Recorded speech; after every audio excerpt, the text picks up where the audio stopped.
Welcome to Boo You Gore, the podcast where two unqualified tour guides take you through the creepiest corners of true crime and mystery. I'm Jade, professional overthinker and certified chaos contributor. And I'm Annetta, chronic oversharer with a questionable fascination for the morbid. And that's why you're telling today's story. We're heading into one of the coldest and strangest mysteries ever, the Dyatlov Pass Incident. I was going to say it's a fun one today. It's not a fun one. I think it's just because it happened quite some time ago and there's so many different theories and stories of what could have happened that it kind of makes it fun, I guess, compared to our last few episodes. And I feel it's something where we're never really going to know. Yes. There's never going to be an absolute. Yeah. It's just so far back now. And so many people were so involved that you're not going to be able to find things as to what you already know or what it's out there already. Yeah. And like the amount of theories that have become like gospel, so somewhat truth. So people believe this happened when this happened. And you'll never. Yeah. So today we're going to Russia to talk about the world's coldest mystery, the Dyatlov Pass Incident. Spoiler alert, it does not end well. It's February 1959. 9 experienced hikers, all uni students, led by 23-year-old Igor Dyatlov, head out on a winter expedition through the Ural Mountains. They were all, I was going to say strong. They were all very avid hikers. They were very experienced. They knew how to hike. They weren't just a random camp group. Yeah. They planned to reach a mountain called Ortorton, which, fun fact, literally translates to don't go there. And what do? They go there. Because apparently red flags don't exist in Russian geography. When the hikers don't return, a search party goes out, and weeks later they find the group's tent ripped open from the inside. That's crazy. Which immediately you're like, could potentially be I heard an avalanche coming or felt the rumble or something in the ground. So they didn't even bother putting clothes on and they clawed their way out from inside of that tent. Why not just rip the zipper open? You know what I mean? Like it's what happened. Everything's just, everything about this is just unexplainable. Like there's, I'm going to shut up before I wreck anything. No. Inside are all their shoes, coats, supplies, meaning they ran out into minus 30-degree weather barefoot. Jesus. Even if I heard an avalanche coming or something, I don't know. But like if you try and walk on a dead foot, you stack it. How quickly would you'd lose feeling in your feet so quickly in that sort of temperature. Yeah, and being such avid hikers, you'd think they would know and understand that temperature and understand the things they'd need to keep warm. That's it. You know, hypothermia and shit can come so easily. There was one survivor from all of this, and the only reason he survived was because he felt unwell the day they were leaving from the little town before hiking, so he stayed back, and so he survived. Wow. Everyone else was found scattered across this, I guess, valley and hill. There's sort of in groups that they were found, and in such varying degrees of one, just an avalanche, or he had hypothermia. Then the next, you're like, what in the world happened to this person? That is not even physically for like a person to, whether they attacked him. It was just that much damage to this body. So the first 2 hikers are found near the forest, barefoot, half-dressed, frozen next to a tiny campfire.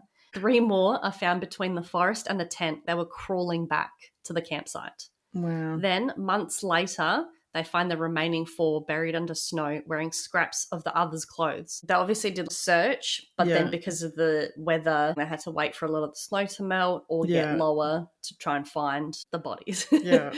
There was a lot to find. And some of the bodies, they had massive internal injuries, but no external wounds. There's so many things that you just can't explain, no matter what you look at scientifically or medically or however you look at it. And there's just things you cannot explain. I remember listening to a podcast about it years ago, and it was like the damage was too unique to be animal, but not done in a way that would suggest it was human. Like it was too much damage for a human to be able to inflict on someone else. But also didn't line up with damage from an animal. The way I think one of the medical professionals explained it was like they were hit by an invisible truck. Like it was that intense of a damage. One woman was missing her tongue and eyes.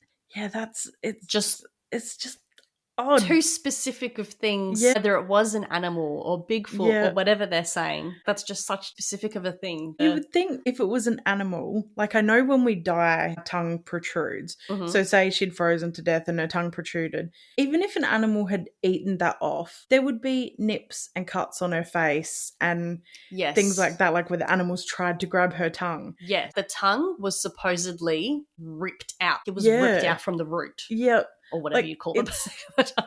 It's in, and like eyeballs. If an animal took the eyeballs out, the eyelids would be shredded and like there would be damage for them to get to those things. Yes. But there wasn't. There wasn't. It was just such wild things that happened. So the way they died, 6 died due to hypothermia, 2 due to physical chest trauma, and 1 due to a fractured skull. 4 of the bodies were found in May 1959 laying in running water in a creek, and 3 of them had damaged soft tissue of the head and face. 2 of the bodies had missing eyes, 1 had a missing tongue, and 1 had missing eyebrows. The investigation concluded that a compelling natural force had caused the deaths. The whole Russian government, they went on a hunt. Yeah. There was so many different groups that were trying to find the bodies of these missing hikers. Yeah. But everyone got so involved. It was a huge thing. And the whole mountain was shut for, I think, about 2 years after the incident. They wouldn't let anyone on there. That's where one of the conspiracy theories stems from, that there was actually Russian weapons testing thing nearby, and that partly too because some of the injuries, what they said, intensive physical damage. I remember reading something that went along the lines of that, the Russian weapons testing thing, that maybe they'd got too close to the border of something and they reacted, like the weaponry people reacted more than they needed to. There was the theory they were close to the weapons base, no one knew they were there, but during some testing, some sort of weapon distributes this sort of, I don't know whether it's sound or something, but what they described was that whole chest caving in kind of experience. And that's why there was no external damage to some of the bodies, but there was from internally. It's like they not combusted, but kind of that whatever this weapon was just kind of made you, like, I don't know. Why is that weapon allowed to exist? Yeah, I full legit believe that's, like, I think, where my mind always goes to with this, is that it was some sort of weapons testing. And that's why the government was so heavily involved after trying to find the bodies, trying to find... So also... One of those hikers had cameras, and there was a camera found. The guy that survived, he was like, I never saw that camera. I don't know whose camera that is. It got water damaged or something, and they couldn't get the images off of it. One of them kept a journal, a very detailed journal of all their nights, and it seemed normal and nothing far-fetched. There was a few comments about like Bigfoot and things in there, but not to an extent to think that they were attacked by Bigfoot. And I suppose being where it was, being in Russia, Bigfoot could very easily be a huge man in a furry jacket. Yeah, literally. Would have like those someone who would work in a snowy military base. In a Siberian, like you're going to need in that winter. So a lot of the other theories that were put forward to the unexplained deaths included animal attacks, an avalanche or loud slab avalanche to their tent, an appearance of a UFO or ball lightning. There was katabatic winds, which I believe where they placed their tent was a bit of an unusual spot because it was right at the bottom of the hill. They say to an experienced hiker, you know the winds and like it's a pretty shit spot to put your campsite. Yeah. So to begin with, why did they put their tent there? Yeah. Being 9 experienced hikers, someone would have been like, should have been like a minimal thing that they knew better than. Better, yeah. So that's why that then led to being, there was an avalanche. But when you see the photos, the tent's not that covered. Yeah. It's just sort of collapsed in on itself after they've ripped their way through. It's not covered as if there was an avalanche. Yeah. So that's why I ruled that one out. So the infrasound-induced panic was one of those weapons. That was one of the theories. Conflict with local ethnic groups or fugitive criminals. So they reckon there was, because they were up in the mountain, that there was like, not locals, but I guess that they ventured into their territory kind of thing. And that's why a few of them looked like they'd been attacked, like the tongue ripped out, the eyes ripped out. There was also talks of a botched spy meeting with representatives of the Western Bloc. So that guy that took all the photos, there was a very unusual reading of radioactivity. So he did work somewhere where he had to go clean up. There was a nuclear spill or something, and he did clean it, but that was years prior. Yeah. So they're saying the clothing that he wore, he would have been smart enough to know not to keep the clothing he wore when he cleaned, a nuclear reactor or something. So he wouldn't have been wearing clothes from that. So they were like, why was he radioactive? Jesus Like, Christ. it's such a that is another thing that I'm like, Russian weapon testing. Yeah.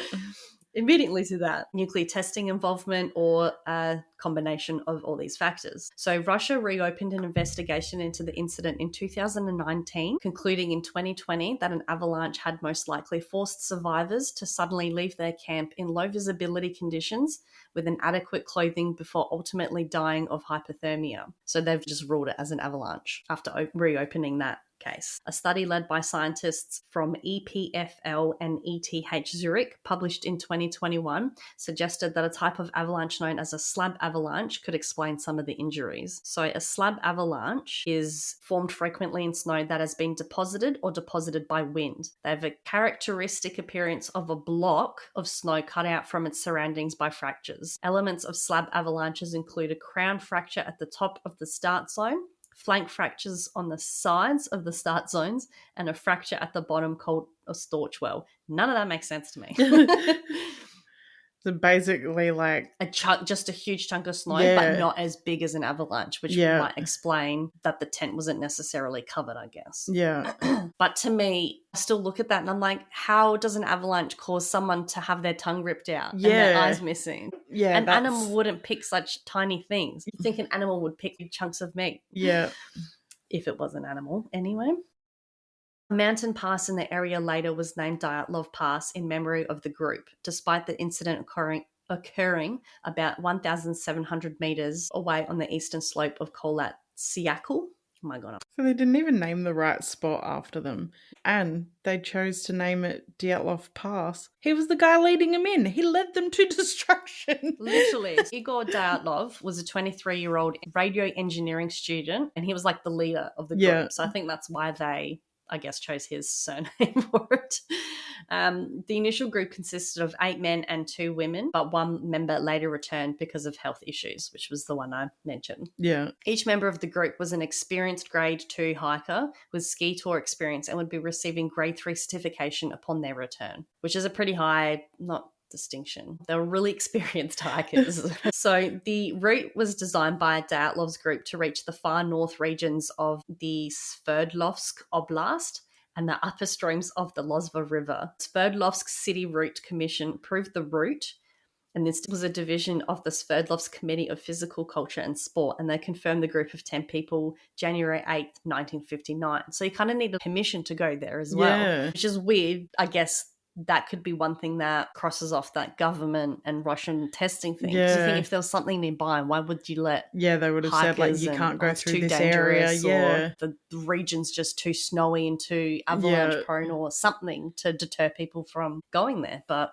no. On January 23rd, 1959, the Dyatlov group was issued their route book, which listed their course following the number 5 trail. At that time, the Sverdlovsk City Committee of Physical Culture and Sport listed approval for 11 people. The 11th person listed was Semyon Zolotaryov. He had been certified to go with another expedition of similar difficulty, so the campsite baffled the search party. Mikhail Sharavin, the student who found the tent, said the tent was half torn down and covered with snow. It was empty and all the group's belongings and shoes had been left behind. Investigators said the tent had been cut open from the inside and 9 sets of footprints left by people wearing only socks or a single shoe or even barefoot could be followed, leading down to the edge of a nearby wood on the opposite side of the pass, 1.5 kilometres to the northeast.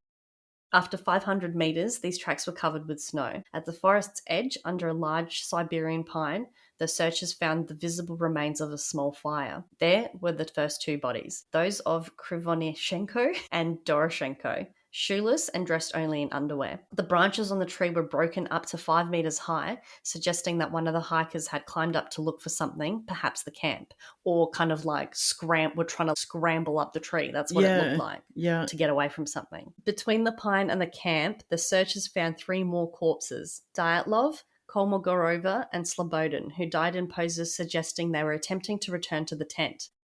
They were found at distances of 300, 480, and 630 metres from the tree. Finding the remaining 4 travelers took more than 2 months because they had to wait for the snow to sort of dissipate. Weather was just that bad that they had to wait before they could find the remaining. They finally were found May 4th under 4 meters of snow in a ravine 75 meters further into the woods from the pine tree. 3 of the 4 were better dressed than the others, and there were signs that some clothing of those who had died first had been removed for use by the others. So they were wearing all the other campers' stuff.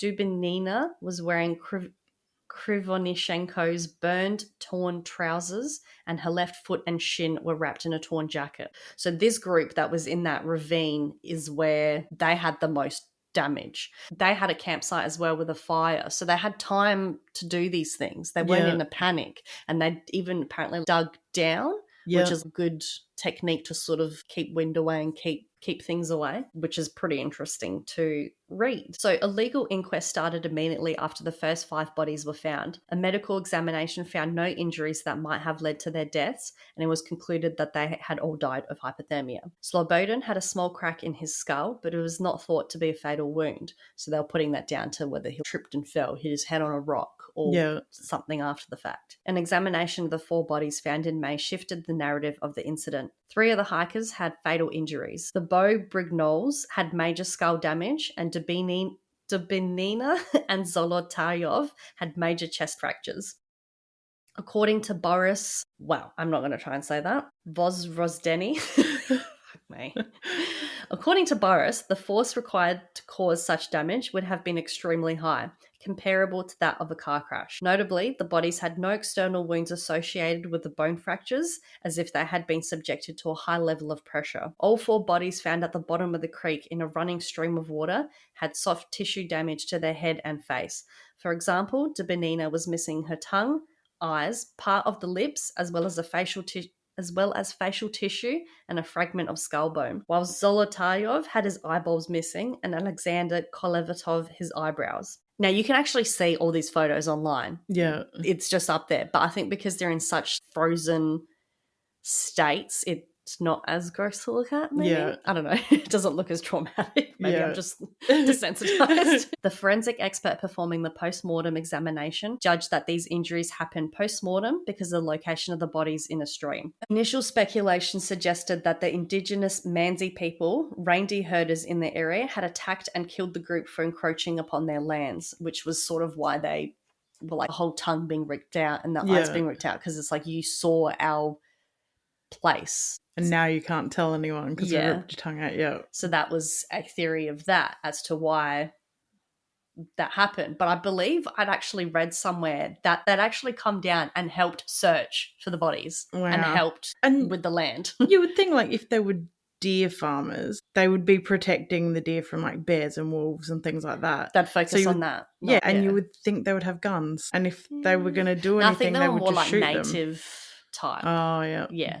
So very with like nature type. Yeah.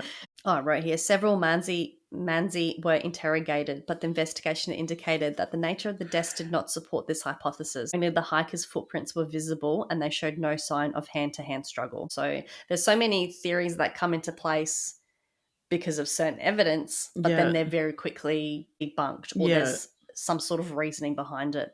Although the temperature was low, about minus 25 to minus 30 degrees, which is freaking freezing. Yeah. With the storm blowing, the dead were only partially dressed. Some had only 1 shoe on.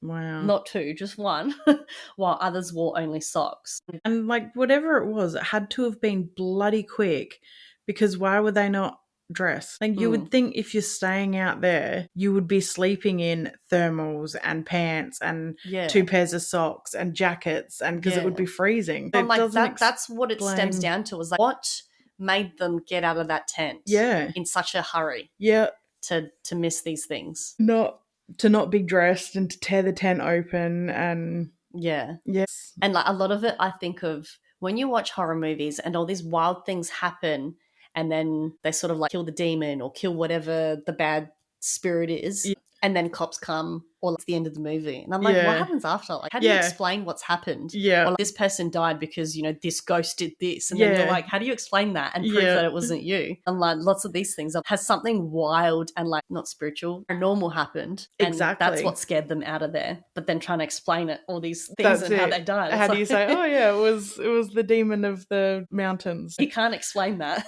To dispel the theory of an attack by the indigenous Mansi people, Vozdeni stated that the fatal injuries of the 3 bodies could not have been caused by human beings because the force of the blows had been too strong and no soft tissue had been damaged. Released documents contain no information about the condition of the hikers' internal organs. Yeah. So it's like, well... Because they should have been fairly well preserved too. Frozen, yeah. So they should have got pretty good answers from autopsies and things. They wouldn't have been would you still be well, yeah, you're pretty... If it's minus 25 degrees, they'd be frozen. It'd be no different to them being in a freezer. Like, surely there'd be slight breakdown, but not like, you know, you wouldn't be at definitely the point slowed that decomposition down. Yeah, you wouldn't be at the point of like rotting, I don't think. Yeah, I mean, look at the photos. Like, I'll put the photos up because they're not gory. They're not... to me, they're not graphic, if that makes sense. Like, you can see visually that some are missing pieces, but it's not, I don't know, it's not very in your face. Yeah. Because like I said, they're all in these states of frozen decomposition. It's hard. The inquest officially ceased in May 1959 as a result of the absence of a guilty party. The files were sent to a secret archive. The negatives from Krivonishenko's camera were kept in a private archive of one of the investigators. The film material was donated by Ivanov's daughter to the Dyatlov Foundation. The diaries of the hiking party fell into Russia's public domain in 2009. That's interesting. In February 2019, Russian authorities reopened the investigation into the incident, although only 3 possible explanations were being considered: an avalanche, a slab avalanche, or a hurricane. The possibility of a murder had been discounted, which a lot of people have written books. I think the guy that survived has actually written a book as well. Yeah.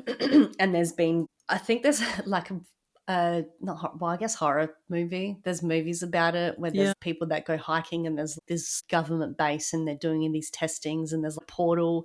I don't know. There was so many things that they took from that whole true story and kind of made it into a horror movie. A Dyatlov Foundation was founded in 1999 at Yekaterinburg with the help of Ural State Technical University, led by Yuri Kuntsevic. Jesus. The foundation's stated aim is to continue investigation of the case and to maintain the Dyatlov Museum to preserve the memory of the dead hikers. That's actually really interesting. So they've got a whole foundation for it just to find the truth. Yeah, and they haven't managed to find anything. And especially for the foundation to start so long after the event. But they're still desperate to find... Because that's like 40 years after. Yeah, after the fact. On July 1st, 2016, a memorial plaque was inaugurated in Solikamsk in Ural's Perm region, dedicated to Yuri Yudin, the sole survivor of the expedition group, who died in 2013. So some of the explanations, I've kind of gone over the theories. There was the aliens and Bigfoot, and there was so many random things that I guess because they all died in such different varying stages of gore or intensity, it's hard. You can easily point like, oh, this one, it definitely looks like that. But then this one's completely different and looks like, yes, Bigfoot or yes, aliens or something. Yeah. It's hard to paint, I guess, a picture of the whole scenario. If they were all found exactly the same way. Yeah. You could go like when you're saying before about pressure, which if they're in a valley, it could have been. If there was a hurricane and a avalanche at the same time, it could have just created this big pressure pocket that's just crushed them. Yeah. Hence why they've got internal injuries and not external injuries. Yeah. But then you've got others that are missing parts and others that are perfectly fine. And then it's like the hypothermia, understandable. Yeah. You've run out half naked into like minus 30 degrees. What do you expect? But then it's like, well, what? It always stems down to that. What made them run out of that tent? Yeah, and especially the way they did, because you'd think, I mean, if I was camping and I heard strong wind, I wouldn't go, oh, you know what, I should get out of this tent. I would be like, we all need to stay in here together, try and stay as warm as possible. You wouldn't be like, let's go out and run. What did they run from? Did maybe the pressure of if it was to weather things, maybe the pressure made a scary noise, like a and they ran from a noise or something. Who knows? See, I don't know why, I always revert back to the whole Russian weapons testing thing. Yeah. And I think that the one that had radiation on him, I reckon he knew something or went there to find something. Not necessarily like a spy, maybe even a spy back then. You never know. Just under the cover of we're going hiking. Yeah, I reckon a group of them with him, maybe he told them something about it, told them why he was there. Yeah. And a group of them went to try and find something. And then that's why some had left and then others stayed. And then maybe the ones that stayed then heard noises and were like, oh my God, maybe they're coming to do something. Yeah. And that's why I left in a panic. Because it was the ones that had the fire, they were the ones that were the most damaged, weren't they? Yes, the missing so that's what I'm thinking. They've left. They were the furthest as well, I believe. Yeah. So if they've then lit a fire to stay warm and they've spotted the fire and come down and then did get attacked or a weapon did go off or used against them, and then that's why they were in these varying stages of weird deaths. I know, so it's so interesting. You could spiral and go down this rabbit hole of information, especially with somewhere like Russia, who has now admitted to shooting down a fucking plane that just in their area, like just an everyday commercial plane, not even a military plane, and has now gone full-blown war over a fucking bridge or something, isn't it? Yeah, it's like, I don't know. Yeah, I mean, it is Russia. Like it could be. It could be something like a weapon. That whole Bigfoot thing, like we've said in previous episodes, if Bigfoot existed, you'd think you'd find a dead one by now. Yeah, exactly. Or like something, form of decaying Bigfoot somewhere. Yeah, that's it. There'd be something. So that's why the whole Russian weapons testing makes more sense to me. The avalanche, can see pieces of that, maybe like a small one. Could have even been a mixture of the lot. Them. Could have been a whole combination of all these things. That like that one group left. That's why he was, had radiation. He snuck off as well when he actually did find some sort of weapons testing base. That's it. Followed him back to the secondary campsite. That's it. Or they tried to outrun the avalanche, and then being night and dark, they ran onto a part of the property that they shouldn't have been on. Exactly. And they all got lost. You know, they could have been an animal that did chase them, and then that's why two of them were trying to climb up a tree. In stages of undress. It's hard. You could literally sit here for hours and being like, this points to this, and you're never going to get that finality and that. What do I try to say? Like, you're never going to get. It's never going to have closure. No. And unless the government ever did come out and say, okay, this is what happened. Mm-hmm. Yes, we were testing. Yeah. That's where, this stems from. And at the end of the day, like, some of it could be cover-up and some of it could just be because they're just like everyone else and have genuinely no freaking idea what happened. Mm-hmm. But they have to release a statement. So they're like, well, it was the weather. It was the weather, yeah. And I think that's why the Russian government got so involved in trying to find these hikers as well. They were probably trying to find, what's left of them.